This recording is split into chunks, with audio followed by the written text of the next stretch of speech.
Hello and welcome. My name's Stephen Dickens, and you're joining us on the next episode of AR Chat. I'm joined as always by Crystal Golightly and Nathan Herman. Hey guys, welcome to the show. Hello. Hi. And before we go much further, we've got to introduce our guest. I'm really looking forward to this. Chris and I have interacted on a bunch of social platforms, but we've actually not spoken that many times before. So, Chris Manfredi, Analyst Relations Director from Sprout Social. Welcome to AR Chat. Hello, hello. So let's dive straight in and get an introduction from you. Tell us a little bit about yourself, what you do for Sprout Social, and then we'll use that as a jumping off point. Yeah, absolutely. Chris Manfredi, Director of Sprout Social. I've been doing analyst relations, this job that we're talking about for 11 years. It was the very first job I ever did in corporate America. And indeed, I absolutely love it, right? Like, I like to be at the tip of the spear when it comes to sort of guiding a firm's strategies. I love to speak to analysts. I like to read research. I love to connect with people, so it's the perfect job for me. Believe it or not, this is actually kind of interesting. The very first job, or excuse me, the very first meeting I ever had in my history in corporate America was with Crystal Golightly about AR Insights. It was my second day, and I started using the platform actually that day too. And it was a great introduction into analyst relations. And yeah, I'm super stoked to be on the call with you guys today. What a great way to start your first meeting is with Crystal. I mean, Yeah, it was. it's only ever going to go downhill from there, right? I mean, you kind of peaked really early. And what a great testament to Crystal's CX abilities. Yeah. Yes. My gosh. You guys are going to make me blush. Just this is the Crystal Appreciation Podcast, obviously. But no, I mean, so give us a bit of that story arc, Chris. Tell us Yeah. kind of how you got into AR, what the kind of background was. I'm sure Nathan and Crystal will have questions there as well, but just give us that story arc. You got it. I was not, I said, right, I wasn't in corporate America. I was in the United States military. I was in the Air Force. I got a Thank couple, you for your service. no worries, man. I really, really enjoyed it. But I didn't have any business experience, right? I have a master's of science in something called strategic foresight, future studies. I'm like a futurist, an analyst, if you will. And then I was like, man, how am I going to get a job with that degree? So I got an MBA. And then I was like, well, what I have these skills. I have this kind of like wanting to understand about the future, wanting to understand about trends and insights and whatnot. And then I saw this write up about this analyst relations role, which I'd never even heard of. Even when I Googled it, there wasn't like a lot of jobs that came up, but it was like reaching out and speaking to thought leaders, working with the top levers of your company to help direct, the directions for your product and or service. Um, Reading research, attending events. It was everything that I sort of wanted to be a part of. And I think too, not only when I started to do the job, but actually what I was reading was exactly what I wanted for my career, which was sort of a combination of two distinct types, right, of the people or the thing that I was, right? I'm a technical reading, want to go deep sort of person. So I have sort of some hard skills there, right? I have, like I said, a data science background. I do analysis, um, qualitative, quantitative, all the stuff that you do, right, in analyst relations. But it's people, right? And the relations. It's actually about engaging. I actually was just at an advisory session with one of my most important analysts, and we got people in a room, and not only am I there to sort of help present the space with the analysts, but we're going to dinner. We're engaging in a worthwhile discussion. You're using cues in a room to make sure that your product leadership and the other leadership that's at the table learn or can connect and get these insights. To me, the combination of like the ability to learn stuff with all the research and all the access that we have that maybe no one else has in our firm, that's fantastic, but none of it can be done without actually the relationships, the connections, the inquiries, the meeting people at events. And so that's why I love the job. And that's why I honestly want to do this for the rest of my career. Hey, Chris, one quick question for you because I analyst relations, such a diverse kind of ranges of professional experience. How long have you been in analyst relations? 11 years. 11 Okay, 11 years. years. Yeah, just this year. Yeah, actually, I think in a month, it'll be 11 years. Well, Chris. happy early anniversary. I thought that you had actually started around when I did, but I guess there was a bit of a lag because I kind of think of you as part of my freshman class, or as a number of us that were new, and there were a bunch of old, that sounds bad. There were a bunch of Experience. veteran AR people, and I didn't mean old in age. I literally meant like people that had been around for a while. Eek. But at that time, there was a real big push of people in their like early 30s that were coming in, and we were like the young ones, like almost like fresh out of college, but not. Um, and in you sort of talking about your search after you stumbled upon this role, right? It actually takes me back to why, like Nathan and I first started talking about, let's have a conversation with people. And I talk about this because a lot of people don't know what analyst relations is. And so it makes me wonder, um, like, how did this whole thing get started and who was the first AR person, right? So it kind of lends to the fact that like it was this mystery, right? And there's not a lot of information. So I'd love to hear your guess as to, what are our origin stories? You know, I think it goes back honestly to most likely the data collection that started in the early like 1900s, but I don't think it completely coalesced until you have really the beginning of technology coverage, and I think that's the work of like IDC along with like I think the think tanks that came out of World War II in the 50s and 60s. That's So interesting. Guys, Chris took it there. I I didn't mean think he'd go that far back, but yeah, yeah. okay. No, Love that's, it. I mean, that's the truth because True. that is what we do. There's this esoteric, like you said, like, well, what is this job and what is it do people do about it? Our job is actually information synthesis, right? Gathering information, put it in front of the leaders so they actually know how to make the right decisions. And tech in general, right? I mean, I don't know if anybody, right? We're all in tech, and so we probably read the evolution of tech and where it started, but it didn't really start to coalesce and become a thing. Really 50s, 60s, right? Moving into the I don't know if you ever seen, but the greatest demo of all time, done by that MIT guy, where it's like the first usage of the mouse, the first usage of Mm-mm. like the Microsoft Word. You had it was like a Skype call. This all happened in I believe 1968. And Steve Jobs and Wozniak and all the people were there, and they're like, "Oh, this is the Was future." this out of Xerox Labs back in the day? Because Rock's they, Labs on yeah. it's called the mother of all demos, and you can watch it actually on YouTube right now. So really, No, we didn't have a complete space to do that, but once IDC and once obviously IBM too, I think IBM would probably say, "Hey, we had the first program. Makes sense. They have all this huge, deep, computational types of stuff that needs to be investigated." Um, I do think though, Crystal, when I go back to that era, our freshman class coming to Analyst Relations changed during that time. I think we're going through another change right now, sort of the Gen AI era of Analyst Relations, maybe Gen AI plus influencer relations of Analyst Relations, right? It's not just actually the way we engage in and get the information, but actually share it is sort of changing Well, too. Chris, I've got a question. I was literally having this conversation with Go ahead. with an executive who's picking up AR for the first time. So they've got an established AR program, but this executive's picking up AR as part of her sort of marketing leadership role for the first time.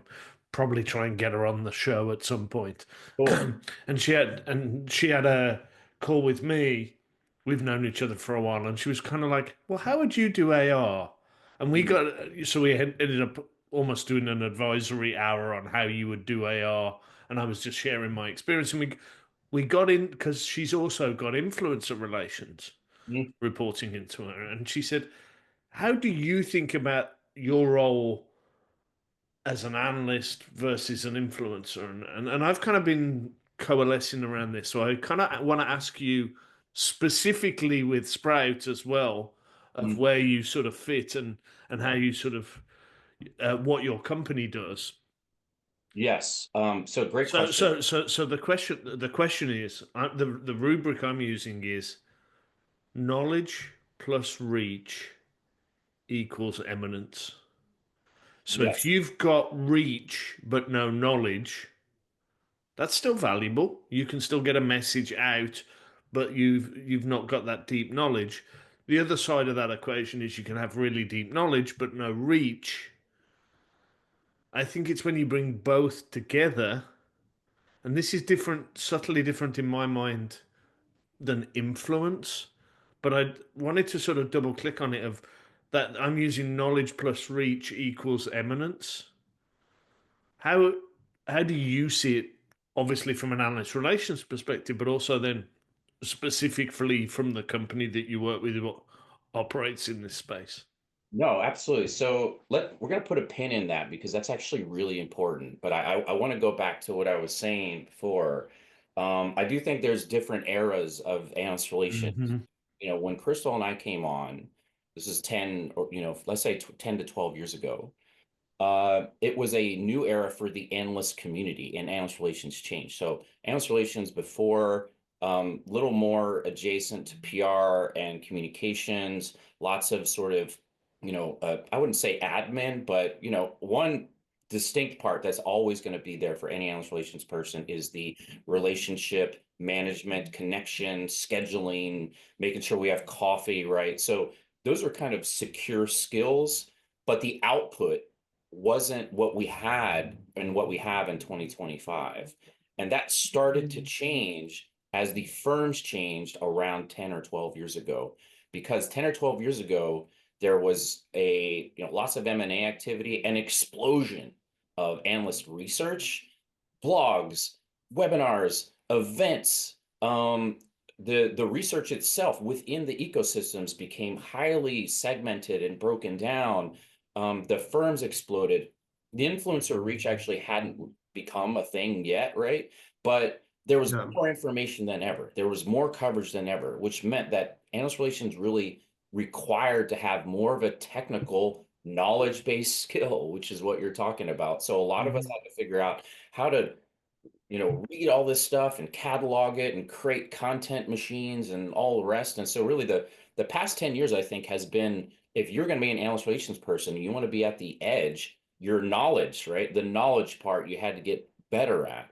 Your ability to synthesize that, your ability to put it together became very important. So I think that's actually where your knowledge piece fits in with AR people, is that we had to learn how to be better experts of ingesting this stuff. Chris, Yes, go ahead. I was going to say, I also think you're hitting on an interesting trend in that analyst relations is changing as technology changes. Because 10 to 12 Yes. years ago, you also have the rise of teleconferencing. Yes. Like teleconferencing's been around for probably longer than that. You'll have to check me. But it wasn't until then where it started to become widespread, and even more so with the pandemic, even more widespread. And I think teleconferencing probably begets more influencers in the space as well because it's easier to communicate. It's Nathan, easier to propagate a message. Yes. I definitely think that is one major force, Yeah. but I would actually argue that a bigger force is a broader concept of the proliferation of ways to share, Yeah. Yes. right? Hmm. So it's not just like, GoToMeeting, which was like one of the things that we did a lot back in the days, right? We'd talk to our computer screens, or even like the teleconference systems, if you think of the old conference rooms. But a huge turning point was Twitter. Yeah. Yes. That is a definitive change in the way that we communicated and the amount of things and opinions that were available. Well, for better or And it's worse, the availability. Yeah, and those things, I mean, all of them tie together, right? And you could even say if you look at AI, that's that next piece that helps with the synthesis analysis and the ways that we communicate. And so it's definitely these like dependent relationships. That's such a good point because I think you hit the nail on the head. For better or worse, the rise of social media is the democratization of platforming. Like you're able to, for the first time ever, cultivate your own following. You Hmm. have somebody who before maybe was in a niche field, it's not going to have a ton of widespread applicability. Now all of a sudden, oh, what they're saying is actually really interesting. They don't have a niche viewpoint. I'm going to subscribe to them. I'm going to follow them and interact. And then even more so with LinkedIn, where I think analyst relations specifically kind of lives, especially with the changing kind of landscape of social media itself. LinkedIn seems to be the constant. I Yes. mean, we exist because LinkedIn is a platform where we can connect with our ecosystem. And it's why we chose to say, let's share these great conversations that we all have all the time Yeah. and invite everyone to join us digitally. There's Yes. a And reason why this podcast's got a hashtag at the front of its name. Yeah. well, so this is actually so there's two different streams actually that we're talking about, and they're actually both coalescing. And this goes right back to the whole knowledge plus reach equals eminence, which I completely agree with, Stephen. In fact, like both of these things that I'm talking about are the exact things that are fueling what you're saying. I will say this, that actually I do think the reach track is the social part that we're talking about, Hmm. because that in parallel was going with what the knowledge sort of stuff happened. Keeping this in mind, most of the stuff that we read is gated, right? The public actually does not have all the access that an analyst relations person has. That is Yep. actually what makes it unique. We actually have a deep amount of information that really the general public has no view of. We have a deeper view of that. And not only that, because we're attached to the analyst community, we can then look and see how their reach, their impact, what they're doing on Twitter, what they're doing on LinkedIn, all these other places, how that, that's a trending aspect that we can do. We could use actually AR Insights for. So now, after this, explosion of information and distribution that we have to kind of sort through and deal with, and dealing with the social sort of impact, now we're in 2025, where we're in I think, the next era of analyst relations, where now we have the tools in Gen AI and generative AI. Well, they're both the same, but like the usage of them a little bit different. One, to synthesize all of that stuff, right? It really, the past 10 years, there's too much. There's too much for me to read. There's too much for Yeah. me to ingest. I need to have a data science background to pull all this forecasting information so I can do a TAM analysis, right? Like, and then how do I pay attention to all the podcasts, all the webinars, all the tweets, all the LinkedIn posts? It's impossible. Now I have Gen AI to help me do that, sort through what's going on, pull the different product segments so I could easily decipher what's happening, and then figure out a way to sort of get that into the hearts and minds of my internal folks. I, At the But, same but time, Chris, there's one key piece to what you're saying go ahead. that for me, and I think this is going to be crucial to see the evolution of the craft. Mm, The analyst relations professional is going to still be vital. This is not a yeah. job that's going to be replaced by AI. mm, And I think Regina from Google was posting about this, and I saw you interact with it as well, Crystal. I think the key piece, and you touched on it at the sort of start of the conversation about why you love the role, it's the relations yes. part. So the analysis piece is going to just supercharge. We've unlocked a cheat code with AI. That piece is going to get powered, but you can't replace the relations piece and that sort of human interaction.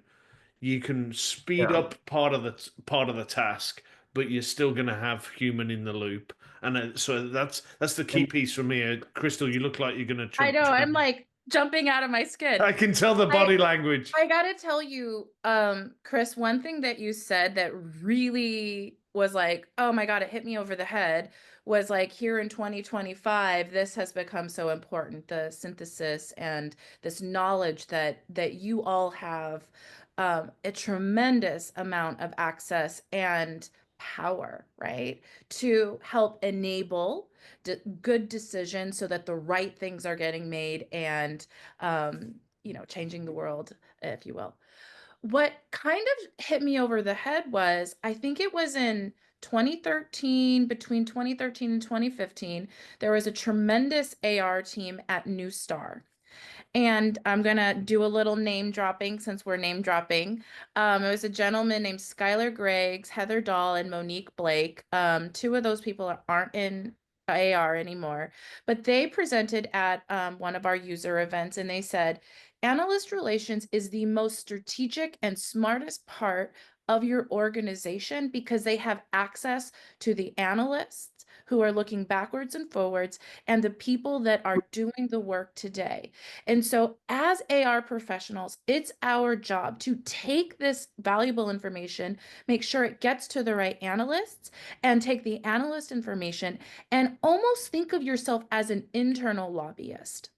Sharing the value of the analyst, Yeah. sharing what we can do, make sure you are aligned. This isn't, again, I can't remember exactly. It's probably between 2013 and 2015, but I will fact check myself in the comments when this comes out because that was the first time, and I was so young in my career and sort of even knowing what the heck is this. That I was like, gosh, that's so smart. Like, duh. It is the connective tissue, and it requires someone super intelligent to understand how these pairings create the orchestra that you're conducting, right? Yeah. And it turns out it took 10 flippin' years for the industry to see that that is the value add. And maybe there were pockets, or maybe it's because the technology wasn't there. Maybe it was a mindset, right? Change is hard. But I think that's what really hit me over the head, Chris, that it's like I was introduced to this concept a long time ago, and the adoption of it is still in a cycle. I think I can't remember if I said this in our episode with Gina or not, but kind of my hot take, which really isn't a hot take, and this kind of echoes what you just said. Analyst relations as a function has the ability, could be, should be the most important business function because it is the business function that has the greatest ability to sit over kind of all the clouds and break down all the silos, to have relationships with sales, to have relationships with product, to have relationships with strategy and the executives. I can't remember who put it out on LinkedIn, but I'd seen a graph or an image. Brandon, maybe. I don't remember his last name, so sorry if you're listening to this and you're like, "That's me, that's me, that's me." You're talking about Brandon Davis from Logic Monitor? Yes, and I think he had an I image where quote him all the time, He's by the way. fantastic. He no, runs a great program over there. and I think he had an image where analyst relations was at the center of everything. I think that's really powerful. And Look at, and Zoom just puts hearts there just to make it look fantastic. and not only do I believe that, I think it's also the great challenge of analyst relations because it's also I agree, the Nathan. I think it's just you guys are. I was chatting with one of the leaders. You guys operate in sort of rarefied air, is the way I describe it. You're kind of working. I don't know many other jobs that are 1 minute working with the CEO ahead of a sort of really strategic kind of interaction. Next minute working with sales. Next minute working with marketing, then sort of deep into an event planning with the team for an analyst relations event that you're doing. So you're kind of moving up and down and left and right across the organization in a way that I don't think I see any other roles doing that. So Marisela Salayandia from IBM this week did a video where one of the analysts was interviewing her CEO, Arvind. She would have orchestrated all of that. She would have organized it. There would have been obviously Arvin's staff along for the ride, but she was the one who would have orchestrated that. well, And then the next minute she's on to event planning for some event that's happening in 2 or 3 weeks. So the level of jumping through the levels and left and right, I don't know any other role in sort of a corporate that operates like that. Stephen, I think the reason is because analyst relations does have such a flexible remit. I don't think there is any other business area that kind of has the freedom to affect change for the business like analyst relations. And it's not that other business areas couldn't. I mean, we think we're the best. Analyst relations is the best. Like that is what the show is about. But it's because we have the ability to kind of go out and affect change. And again, I think that's the challenge because as you look at teams at scale and then individual teams, this role is proliferating. I mean, I think Chris hit on this topic earlier. There are so many different aspects to the role: influencer relations, potentially, synthesizing analyst research, crafting insights, the PR for AR, or the AR for PR aspect. I mean, it is very hard for teams that don't have scale to do all of these things. And that's what can be really frustrating as a practitioner in a small team, right? If you're listening to this, it's you're seeing all these great things and you want to do these things, but you just can't. And I think that is one of our biggest challenges we face right now. I think and as we sort of finalize this, one thing to think about as we enter this new era that we're talking about is exactly what Stephen was talking about before, and what, Regina and that conversation that was happening there around analyst relations. You cannot actually affect the change internally without the relations part. Mm-hmm. Use Gen AI to help create the content. When you use Gen AI to help record a conversation, when you use Gen AI to craft your idea, you could do all of that stuff. But if you don't put the human in it, Carter, the former Gartner analyst who's an analyst relations pro, right? He was writing about the power of AI yesterday, and I said robots can't give hugs. They can't. No. You can't. Robots aren't going to collect friends I like met my Gina analyst the described. other day. Actually, I gave her a big hug. We talked about things, and you know what? That she's not going to move the needle on how I place in the wave. That's actually about being a person, and I have to do that internally too with these product leaders and the marketing leaders and the CEO. The way that we affect change is through human connection. Absolutely. And there's no amount of proliferation of content and all the crazy stuff that I can do without the ability to jump in a room with folks and be able to move them through my emotion, through my ability. Absolutely. So, guys, we could talk for hours, and as the moderator, I've got to kind of keep us on track here. Crystal, you've got one final question, and then we'll bring us home. I do, but because you gave me the stage or the microphone, I'm going to say one thing. Carolina Milanesi posted a robot that could very likely give you a hug from Mobile World Congress, I think, if you go and look at her feed. It might or might not be terrifying, in my opinion. I do say, take a look. You could definitely get a hug from that robot. Okay, with that being said, this may be the most name-droppy episode yet at number 2. We all know each other. It's a community podcast, so Yeah. we're mentioning names. Exactly. So, Chris, as a futurist and as someone, you being not, I mean, you definitely more than me, and sort of talking about this trajectory, I'd love to hear more about what are your predictions about the future in our role? We've been touching on it, but like, let's put it all into a bundle. Yeah, so I think we're going to see actually more influencing happening in analyst relations channels. It's just going to happen. We have so much information. The ability to synthesize that is going to be really, really important. I do think it does start to be more of a preeminent part of a firm's strategy. I think you'll start to see it move more. I think it will still live within marketing and communications for the most part, because that seems to be where we always fit. But there will be way more alignment in the future around market strategy, corporate development, all the rest. The proliferation will still happen. Gen AI is allowing us to do more. And I think the other part of this is the content creation. I'm somebody who creates decks. I do webinars. I do podcasts. I'm constantly doing internal analysis myself. Gen AI allows me to do that more so I'm extremely prolific. You will continue to see that. So in some ways, it's the up leveling of the analyst relations person or program. There will be different pockets where it'll move quicker, different pockets where it'll move a little bit slower, but you will see a little bit more preeminence. Maybe not completely eminence yet, depending on the AR person, but preeminence within the program is definitely going to be happening in the future for sure. I love that. Sounds like more cheat code for technology growth. Definitely. Yeah. That's a fantastic way to wrap. You've been watching another episode of AR Chat, where we talk to the best and the brightest in the AR community. Please share, click, subscribe, comment, do all the things to grow this. This is episode 2, and we're really looking to grow this platform. And we'll see you next time. Thank you very much for watching. Bye, everyone. Bye. Thanks, guys.